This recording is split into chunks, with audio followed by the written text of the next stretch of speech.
Hello and welcome to Speak Census. All you need to know about one of the most important things to happen in Scotland every decade, the census. I'm Zara Janjua, and as a wee reminder, Scotland Census Day is on the 20th of March 2022. It's a survey of the whole Scottish population where we count how many people live in Scotland and collect information about every household. This helps the government, charities and businesses make decisions about Scotland's future. Let's look at the bonny banks of Loch Lomond as an example.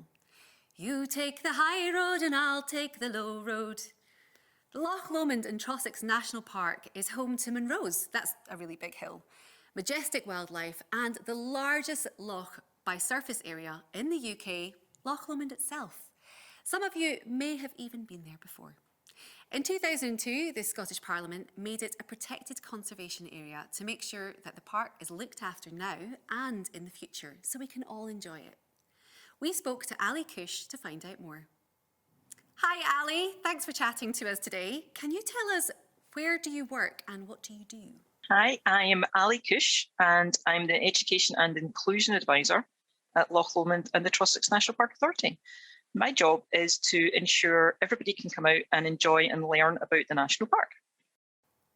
And how does the census data help the park? You know, the census data is really useful to the National Park for many different reasons. And, you know, thinking about the detail that the census gives us, if we think about the people living in the National Park, it tells us an awful lot of information about their lives. You know, for example, how many young people go to the local schools, what kind of resources do people need, do people have any disabilities, you know, what age are they? So it helps the National Park really target resources as we think about the communities. So there's about 15,000 people living in the National Park in the towns and villages. So it's not a remote museum landscape, it's a living, working landscape.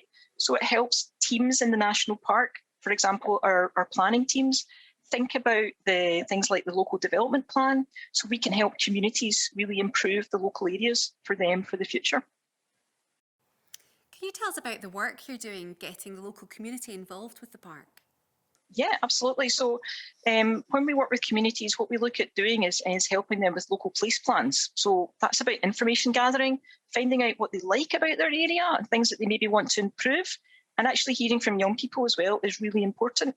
So, for example, in Trimmin, the young people in the community and the pupils at the primary school really wanted to improve their playground. They wanted to make it, you know, more fun, more engaging with a wider range of equipment that they could use. And they also wanted to plant an orchard. So they managed to apply for funding, and through the local place plan development, they managed to make those improvements. So we're doing that with other schools and with other communities throughout the National Park to look at what works for them and help the communities themselves make the change that they want to see. That's great.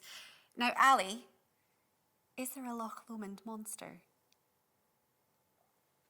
You know, there's a lot of tales told, isn't there, about monsters in the Great Scottish Lochs. And I've worked, as I said, in the National Park for a long time. And I used to actually work on Loch Lomond as a ranger. And I never saw anything that I would describe as a monster. But there is actually a famous pike's head in Kelvingrove Museum. And this pike was caught in the River Endrick by the banks of Loch Lomond many years ago. And it's a pike head that's stuffed, and they reckon, looking at the size of the head, that it must have weighed about 40 kilograms. So I think that would class as a monster. If that was on the end of your rods and you were reeling that in, that would definitely be quite scary. Their teeth are very sharp. So that's maybe the closest it would come to a monster. Ali, thank you so much. So we know it's a special place, and census data can help it become even better. Loch Lomond is just one example of why the census is so important. Census information helps keep Scotland an amazing place to live, whether you're a human being or a wee bit scarier. Join us next time to learn more about how census data can help make Scotland better. And remember to tell your family, caregivers and people you live with what you've learned about the next census, which will be on the 20th of March 2022. Now, back to your teacher.